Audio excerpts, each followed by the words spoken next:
Hi everyone, we're just waiting for a couple of people to join before we start. Great, everyone's kind of joined pretty quickly. So we're concluding the last session of the day with Eric Smith from Diversigen. Do you want to say a quick hi, Eric? Hello everyone, my name is Eric. I'm at Diversigen. There's an intro in the video, so I'll leave that to that. Yes, so as I think you've probably heard from earlier on in the day, please feel free to ask as many questions as you want. Eric's here to answer the questions, type them through during the session, but also he'll answer a few at the end of his talk. So the Q&A tab is at the bottom of your screen. So yeah, and please vote on the ones that you think are the most interesting, and we'll bring those up to the top. So let's get started. Hello, everyone. Thank you for tuning in to listen to my talk today. Thank you to the organizers for the invitation. My name is Eric Smith. I'm a bioinformatician at Diversigen. We are a microbiome sequencing and analysis services company. And I'm going to tell you today about some work I've been doing to develop a database for annotating CAZyme content of metagenomic shotgun sequencing data. And before I get too far into the weeds on that, on the specifics of the project, I wanted to first acknowledge that this is part of an ongoing collaboration we have with a company called Prescient Metabiomics. And we are, Prescient does research into colorectal cancer, and so us and them have been in collaboration to look for microbiome biomarkers of either colorectal cancer status, either having cancer or not, or risk for colorectal cancer. And they've really been the driving force behind this project and have funded all of the work we've done. And I'll get a little bit more into why they're interested in this in a few slides. But first I wanted to give some background just about what CAZymes are, why they might be important, and then we'll get into more details about the specific work I've been doing to develop our database. So CAZymes are carbohydrate active enzymes. So this quote I have up here is from CAZy.org. So they're enzymes that degrade, modify, or create glycosidic bonds. So it's really any enzyme that's involved in any aspect of carbohydrate anabolism, catabolism, or modification of carbohydrates. And they're broken down into 5 or so classes. There are some smaller classes that I don't have listed here that are only 1 or 2 family members in the class. But the 5 classes are, as you can see here, glycoside hydrolases. They're involved in hydrolysis and rearrangement of glycosidic bonds. And then I've shown here there's 167 families within the larger class of glycoside hydrolases. And then within families, there are oftentimes subfamilies that are annotated as well. The next class is glycosyl transferases. So they form glycosidic bonds. There's 110 families in that class. Polysaccharide lyases, you can see here again, non-hydrolytic cleavage of glycosidic bonds. There's 40 families there. Carbohydrate esterases are hydrolysis of carbohydrate esters. There's 17 families in that class. And then there's this class called auxiliary activities, and these are redox enzymes that act in conjunction with CAZymes, and there are 16 families within that class. And in addition to these 5 major classes, there's another class that CAZy has annotated called carbohydrate binding modules. So these aren't in and of themselves CAZymes, but they're often found, proteins that are CAZymes are often found with these carbohydrate binding modules attached to them. And they are involved in adhesion to carbohydrates, and you can see here they're non-catalytic. So there are 86 families within the carbohydrate binding modules class, and they just sort of help CAZymes perform their functions. So why are CAZymes important? So given the broad definition, and the fact that they're involved in all aspects of carbohydrate biochemistry, you can see there's pretty broad applicability for why CAZymes might be important. So there are many plant pathogens that carry a pretty diverse repertoire of CAZymes that very well match the carbohydrate makeup of the plants that they attack. So here's a study looking at white rot fungus, and they showed that carbohydrate active enzymes are very important for this fungus exerting its effects on plants. CAZymes play very important roles in digestion of carbohydrates throughout the body. So this study looked at CAZyme content across different regions of the gut, and they found that CAZyme content very much mirrors what you see in terms of the types of sugars that are present in different regions of the gut. As I alluded to earlier when I was talking about prescient, CAZymes may impact the structure of the digestive tract mucosal lining, and this has implications for disease, so that mucosal lining is really the first line of defense against things getting out of the digestive tract and really causing damage to the body. So this study here looked at the effect of dietary fiber on the gut microbiota and how that impacts the mucus barrier. And they showed that when dietary fiber is decreased, the gut microbiota shifts such that the mucosal lining of the colon gets degraded and by CAZymes, and then that increases susceptibility to pathogens. And then one last note here is that CAZymes are important for processing of biomass for biofuel production. So here's a study looking at CAZyme cassettes in organisms that degrade biomass and might be involved in biofuel production.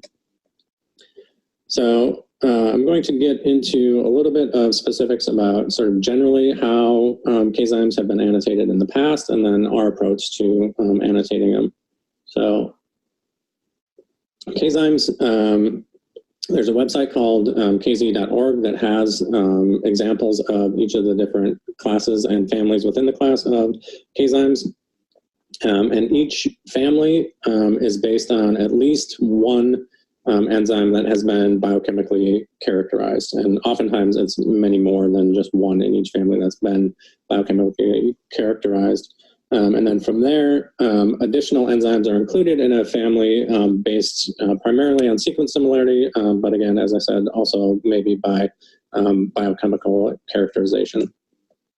And so this sequence similarity is determined with hidden Markov models. And CAZy.org has characterized a number of different genomes from different kingdoms, but importantly for our purposes, CAZy has characterized the CAZyme content of over 16,000 publicly available bacterial genomes. And so we wanted to leverage this information to develop our own database that we could map shotgun sequencing reads to and get an idea of the CAZyme profile of samples based on this metagenomic sequencing data. So to start, we have a strain database that we map to for strain identification of samples that includes roughly 20,000 bacterial genomes. And we have annotated each of those genomes for gene content. So we have a separate genes database that includes, you see here, a little over 74 million different genes. And so I took that database and ran all of those genes against the CAZyme HMM profiles that I was able to download from a website called dbcan, which contains a lot of the same information that CAZy.org has, but also has the HMM profiles that you can download and map proteins to. So of our 74 million or so genes that we started off with, a little over 5 million of them had at least one significant hit against CAZyme HMM.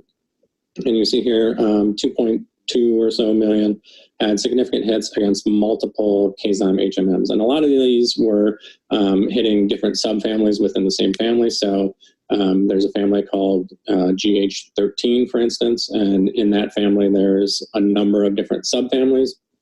And so with a lot of these multiple hits, what we're seeing is something will hit GH13 subfamily 2 and GH13 subfamily 6, for instance. So when we map these genes against CAZyme HMMs, we get e-value scores for each of the hits, and that just is sort of a confidence measure of like how confident we are that a given gene actually is this CAZyme. And so I went through and created 40 separate databases using blanket p-value cutoffs from 1e to the negative 10 to 1e to the negative 50. So these are getting more and more stringent threshold cutoffs. And I only included genes that hit CAZymes with e-values that were below that cutoff threshold. And then I took simulated reads from genomes with known CAZyme content that I was able to get from CAZy.org, mapped them to each of these databases, and then looked, tabulated false positives and false negatives at each of these e-value scores. So here's what that looked like. So there's a lot going on here. I'll explain it to you. So on the left side, I've got all of the false positives. And on the right side, I've got all of the false negatives. And then each row is a different CAZyme class here. You see GT, GH, PL, CE, AA, CBMs. And then the x-axis is the inverse of the e-value on a log scale. So as we move from left to right, we're getting more and more stringent in our e-value cutoffs and including fewer and fewer genes in the database.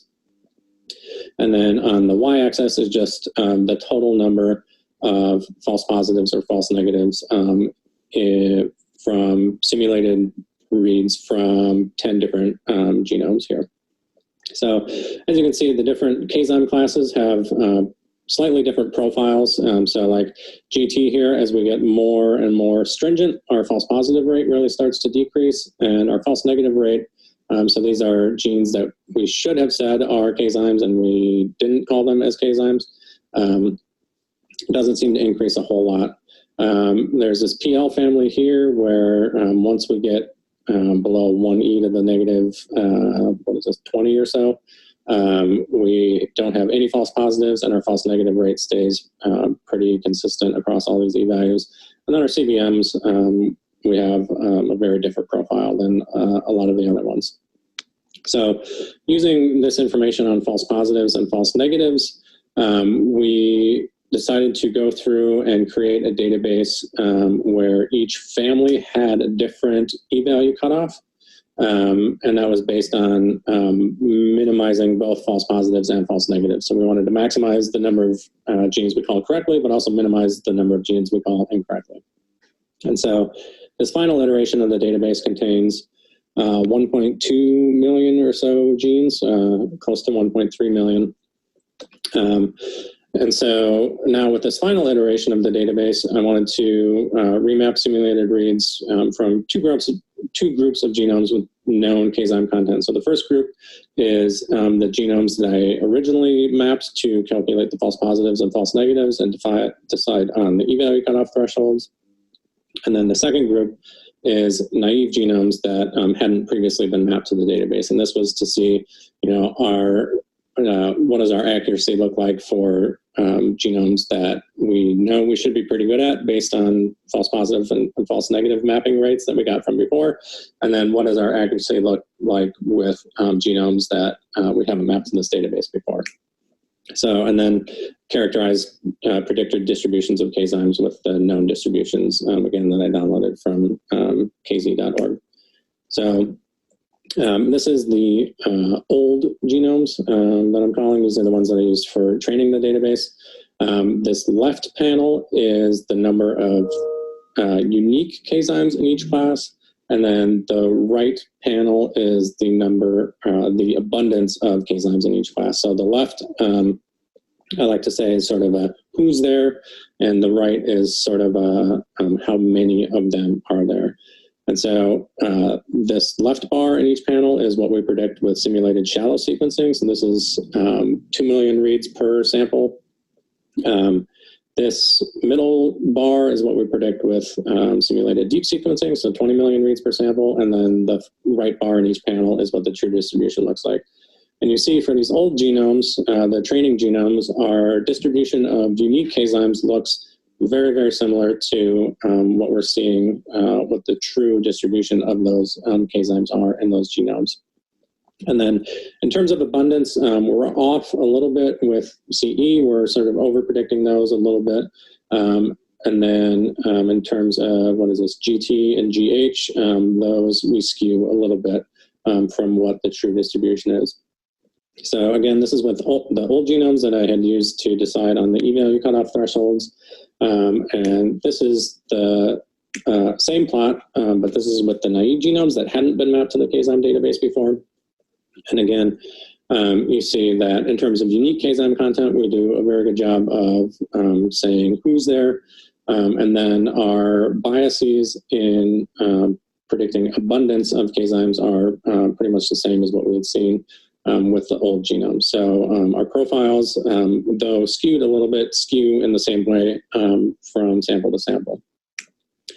This is the same data shown slightly differently. So this is plots showing on the left column is our naive genomes, on the right column is the genomes we use for training. And then I've got these broken up by classes, and then within each class I've got sort of the true number, the predicted number with deep sequencing, and the predicted number with shallow sequencing. And this is the number of unique CAZymes. So this is just an easier way to look within a specific class, how close are we to what the true distribution is. And again, you see sort of what you had seen with the stacked bar plots is we're pretty close to what the true distribution is. And then again, this is that same plot from the previous slide, but this is with our abundance predictions. And again, you know, like you had seen with the stacked bar plots, our GHs were over predicting a little bit, GTs were under predicting a little bit, and CEs were also over predicting a little bit. But that's the same with our naive genomes or our training genomes. So again, we're skewed a little bit, but we're skewed in the same direction for from sample to sample. And then the last thing I wanted to do was get a look at how sensitive we are, our database can be at predicting CAZyme content. So I went through, there's a lot going on here. I'll walk you through it. So these are each of the genomes that I used for mapping this data. And so for each of these genomes, I simulated reads at 10,000, 20,000, 30,000, all the way up to 100,000 reads for each genome. And the 10,000 reads represents about 0.5% of what we get from our standard shallow sequencing pipeline. And then, so the x-axis is number of reads, and then the y-axis is either unique CAZymes in the left column or relative abundance of CAZymes in the right column, and it's the true number of unique CAZymes or true abundance of CAZymes minus what we predict at each of these different read sequencing depths. And the general takeaway is, with the exception of sort of GH and GT, this one genome here, we don't see much change in how far our predictions are from the true distribution, regardless of if we're at 0.5% of our shallow sequencing sample or if we're at 5% of our shallow sequencing sample. So you don't see the lines bouncing around a whole lot here. So I think we are pretty confident that even with genomes that are as low in abundance as like 0.5% of a sample, we do a pretty good job of predicting who's there and how many of them are there. So in summary, as I mentioned at the beginning, CAZymes are carbohydrate active enzymes, and they're involved in all aspects of carbohydrate biochemistry. So they're very important across a very wide range of applications. They play roles in plant pathogenesis, biofuel generation, human health and disease. Pretty much anything where carbohydrates might be important, CAZymes might also be important. And so we've developed this pipeline that allows us to characterize CAZyme content of samples from metagenomic shotgun sequencing. And this currently is in the process of being implemented into our pipeline by our software engineering team. But within the next week or two, we should be able to start mapping true samples to it. And our vision for this is the outputs are going to be very similar to our OTU tables. So it's going to be a table where each column is a sample, and then each row is a different CAZyme family. And then the values in the table are going to be the abundance of that CAZyme in that particular sample. And one of the visions we have for the future is that we would like to cross-reference reads that map to our CAZyme database with the OTUs that they map to from our strain database, and eventually get on a per sample basis which CAZymes are being contributed by which bacterial species. So that's something we have in the works. So be on the lookout for that as well. And with that, I think we have time for some questions. And if there's anything that I don't get to in the Q&A session, please feel free to email me. My address is there. And thank you for your time.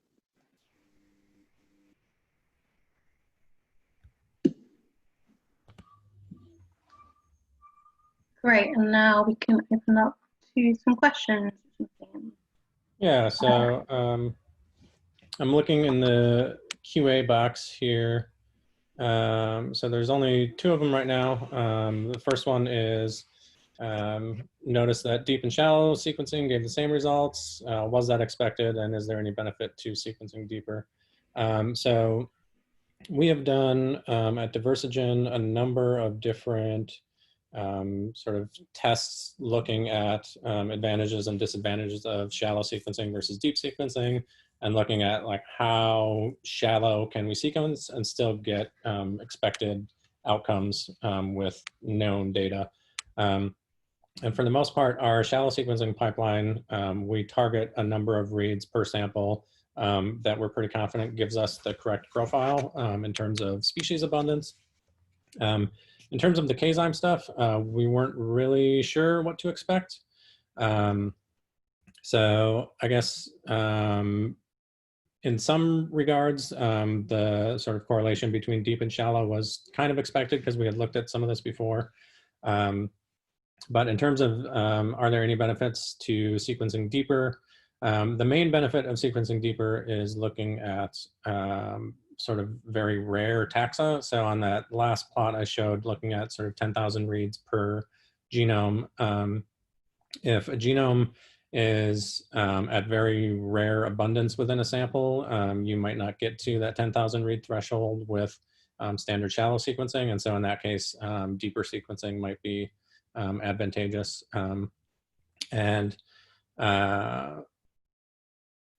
Yeah, so if you're interested in sort of CAZymes that are contributed by sort of rare taxa members that might be dropping in and dropping out, that's one of the advantages of deeper sequencing.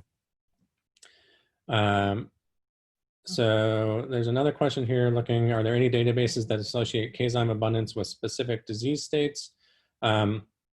I'm not sure of any databases specifically that have sort of this CAZyme is associated with this specific disease, but I know there are a lot of studies that have looked at that or are currently looking at that.